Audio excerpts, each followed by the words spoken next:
April 30th, 2020, Cumberland County first virtual workshop meeting.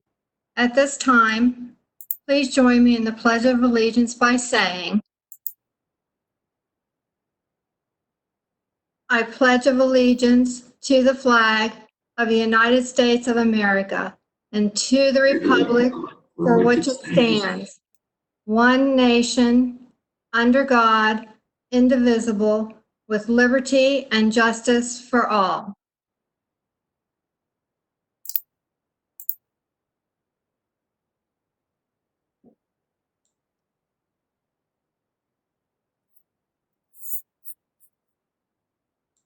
Okay, can everybody hear me? Okay. Yes, Sandy. Okay, thank you. Thank you. I call this meeting to order at 9:02, and at this time, open up the floor to public comment. Hearing none, we'll move on to agenda item 3, and I'll call on Tammy Bender to discuss resolution 2020-13. Tammy? Good morning, Commissioners. Today we have 2 resolutions. The first one is for community services. They're increasing revenue and expenses by $98,312.29 for the food programs. The state food purchase program allocation increased $2,313.29. And their TFAB admin is increasing $80,000 due to an increase in the food distributed in Cumberland County.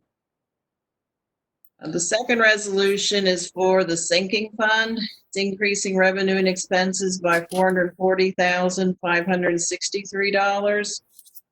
This is GASB 87, which requires the county to recognize liabilities associated with leases as tangible assets, such as buildings, movable equipment. This budget adjustment allows the county to recognize principal and interest as the leases are paid. Are there any questions for Tammy? No. Okay, hearing none, we'll move on to agenda item 4.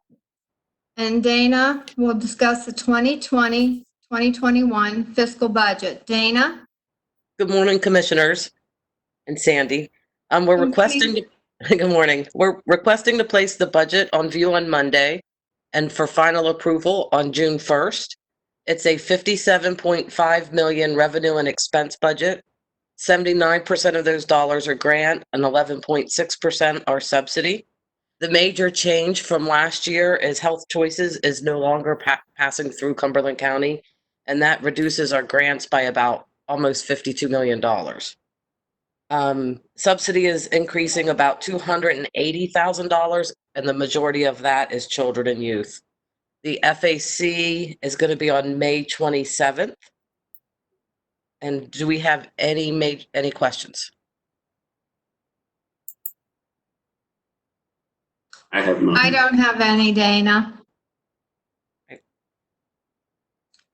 Okay, thank you. Next, I'll call on Stacy to discuss agenda item number 5, contracts and grants. Stacy? Good morning, Sandy. Good morning, everyone.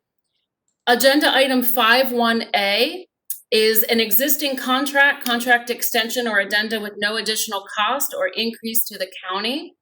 And it is as follows. For Claremont Nursing and Rehabilitation Center, Accelerated Care Plus Leasing Incorporated, ACPL. Commissioners, do you have any questions, comments, or concerns regarding this agreement?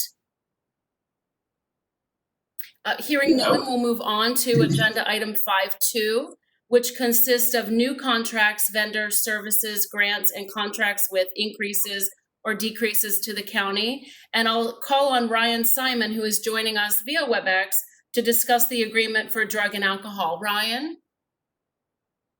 Good morning. This agreement is similar to the one I presented 2 weeks ago. Whenever someone has a DUI in the Commonwealth, PennDOT requires them to have what is called a court reporting network assessment done. And for Cumberland County, the Drug and Alcohol Department is the agency that does that reporting. And we've been working to have independent contractors do those assessments for us. And you see there the list of rates for Dwayne, and these rates are the same as what we've been using for our other contractors that we've been using for that. And the fees that we collect from the individuals who have to have these done are what we use to pay the contractors. Any questions? Thank you, Ryan. Thank you. Next, Dana is joining us to discuss the agreement for M&T Bank. Dana? This is reaffirmation of the M&T contract for the credit card that Sandy and Stacy previously approved. The reason that we needed the new credit card was our other credit card only had a credit limit of $175,000, and that credit was spread throughout all the departments. With the COVID-19, a lot of our suppliers were starting to request payment up front, and we were having to do special checks for large dollar amounts, and there's not as much protection if we hand somebody cash. So M&T worked with us, got us a credit card with $1 million limit, and actually pushed things through very quickly, and we are currently using it. Our first bill is due Monday, so it's working well. So thank you. Commissioners, do you have any questions for Dana?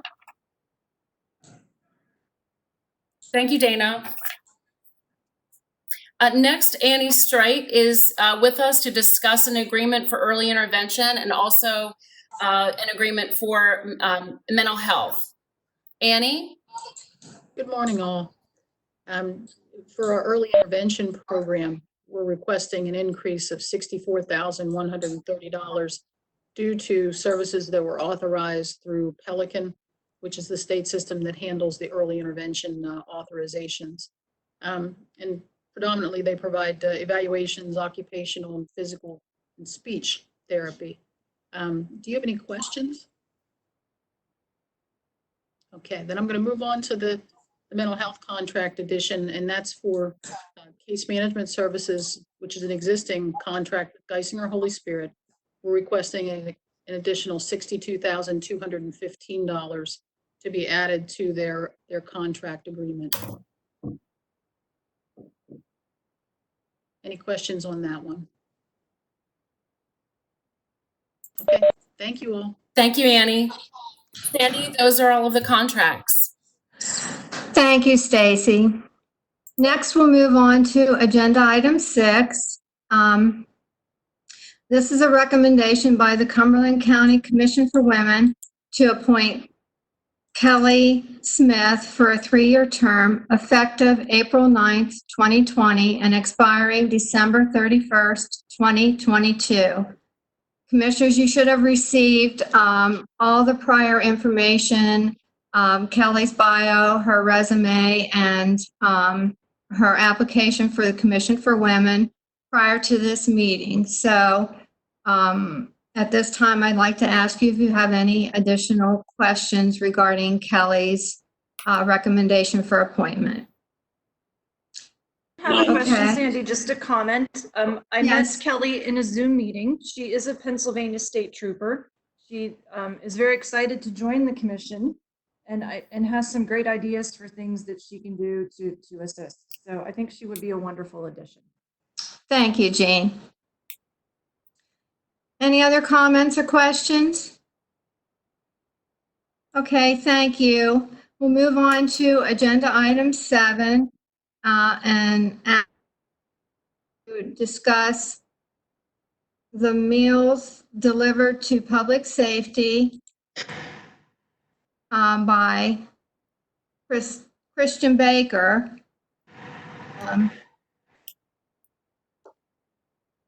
The county's property and liability insurance broker. Please note, Commissioners, that this is an action item requested for today. Holly? Good morning, Commissioners. Christian Baker, our broker for the county's property and liability insurance, had reached out to my department earlier this week and wanted to extend an offer to provide meals, box lunches to the staff at the 911 Operations Center. They would be partnering with a local restaurant to be determined at this point in time to provide those meals in the same safe no contact delivery method as others have used for the similar process. Any questions?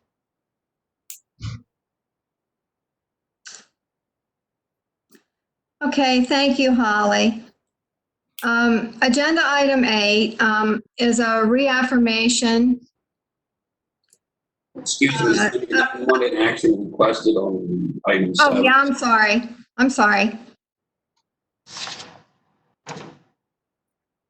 I'll make a motion to approve the request.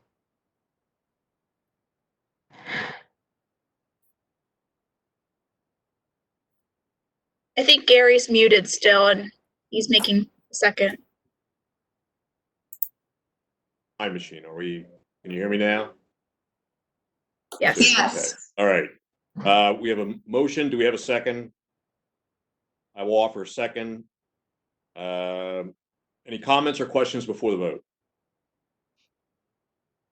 I'd like to make a comment. I have been not in favor of doing this since we got our first request for an outside vendor to bring meals into one of our employees' workplaces, and I'm just going to reiterate my position on it.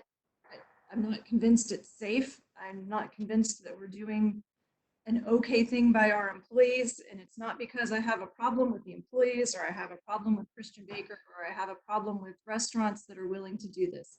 I'm very uncomfortable that we may be bringing a virus into these places and potentially infecting our employees with it. And I cannot reconcile that we are paying people an extra amount if they have public contact. And this certainly seems to me like it's public contact. And that's all. Nothing new, nothing you haven't heard before. Okay. Thanks. All in favor of the motion indicate by saying aye. Aye. Aye. Any opposed? Nay. Okay, 1 no. Please note for the record.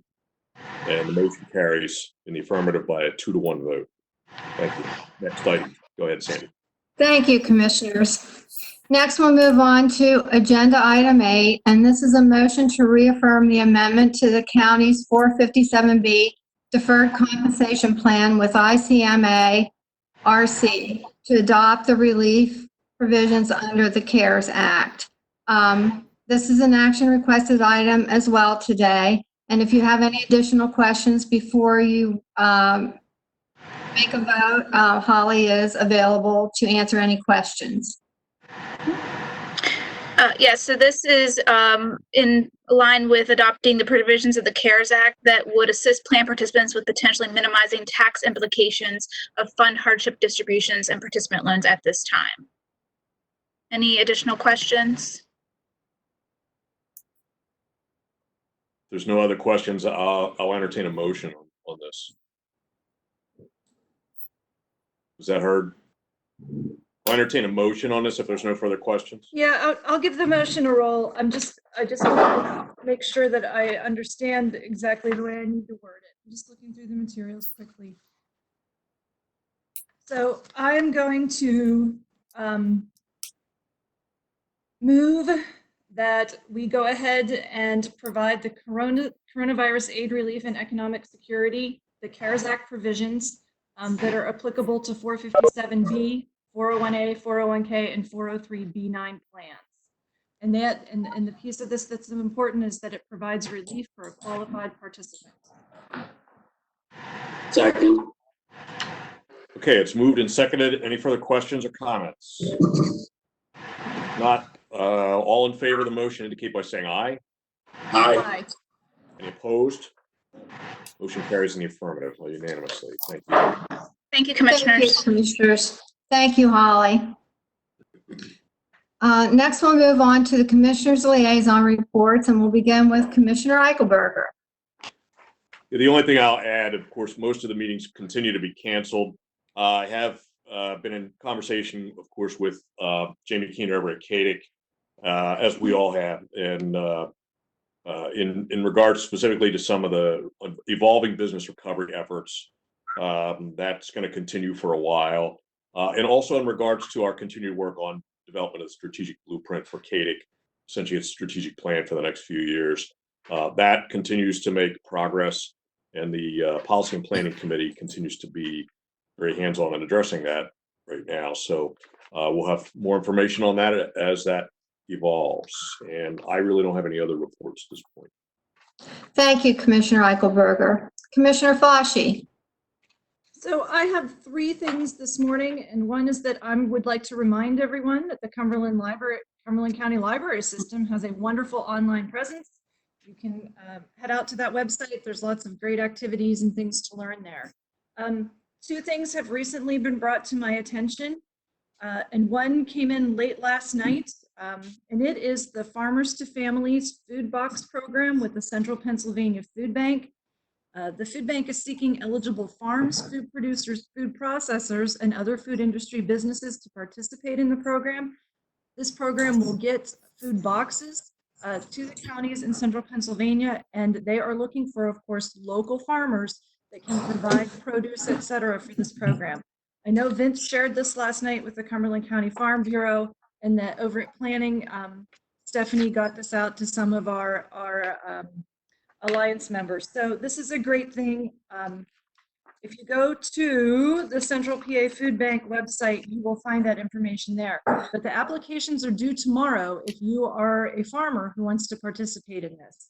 So I think this is a great program. We've talked a lot about being able to get our local farmers' materials out to people that really need them, and this looks like a great way to do it. The final thing that I have is Mary McCarty, our partnership specialist at the Philadelphia Regional Census Center, sent all of us some information last week. So the areas with the lowest census responses in Cumberland County are Newburgh area, it's at 49%. Shippensburg College is at 22%. Downtown Carlisle is at 45.5%, and New Cumberland is at 48.1%. So the census is working on this I think this is really kind of fun. It's a nationwide initiative. It's going to happen this weekend, May 1st through the 3rd. And if you are a trusted voice in Cumberland or Perry counties, you can record a brief video. And if you go to the census website, you will find a script for the videos, and they're going to distribute those to social media. If you want to tweet, Instagram, Facebook, the hashtag 2020 census over the weekend, that's a great thing to do. And there is a website called creativesforthecount.org that has memes that you can also share via your social media this weekend. So it will be important for us to get those counts up in those areas of Cumberland County. And I know that the Carlisle Borough Council is going to go ahead and do this weekend. And that's it. That's all I have. Thank you, Commissioner Fauci. Commissioner DiFilippo. Yeah, first of all, can everyone hear me? Yes. Yes. Okay. Just two updates. One is the Conservation District. We met this week. Just a couple of items here. Peach Glen Farm had a nutrient management plan approved. This is an existing hog and turkey farm, and it's located in South Middleton Township. A project was completed recently for the Jeff Garman farm. They increased the size of their heavy use and stacking area. That is where the animals congregate. And this project improved that facility so that it reduces the amount of manure runoff into the ground. The tree seedling sale is on hold now, probably will be canceled and done again next year. The Conservation District was asked for some letters of support for grants, and this includes for South Mountain Partnership. They're seeking a grant from DCNR. Chesapeake Bay Foundation is also seeking some grants. to put in some riparian buffers. The Conservation District's strategic plan was finalized and approved at the last meeting. The last time the plan was updated was 2009. Also, a request from the Conservation District until the furloughs are ended regarding the Chesapeake Bay inspection program. They want to continue with phase 1 and not get into phase 2 yet until they have personnel to do it. Phase 2 is a little bit more complex. It deals with best management practices. But so far for the phase 1 inspections, there's been 177 of them done. We also heard that because the construction business, there'll be some relaxed rules, I guess, starting May 1st. We're already getting pre-construction requests for pre-construction meetings on new projects. And that's it for the Conservation District. Now, the Ag Preservation Board did not meet in April, but we're going to meet 2 times in May. May 6th, we're going to do the rankings of the farms that are in the line up right now to be evaluated and approved. And the Department of Ag has given us a 6-month waiver on existing inspections for our existing preserved farms. And also field inspections on preserved farms have been suspended now. And that's all I have. Happy to take any questions. If there are no questions, thank you, Commissioner DiFilippo. Sure. We'll move on to agenda item 10, and I would like to report that executive sessions were held on April 29th at 3:30 p.m., or April 27th at 3:30 p.m., and April 29th at 9:30 a.m., all regarding personnel issues. Agenda item 11, is there any other business that needs to come before the VOC today? Okay, hearing none, we're adjourned. Thank you.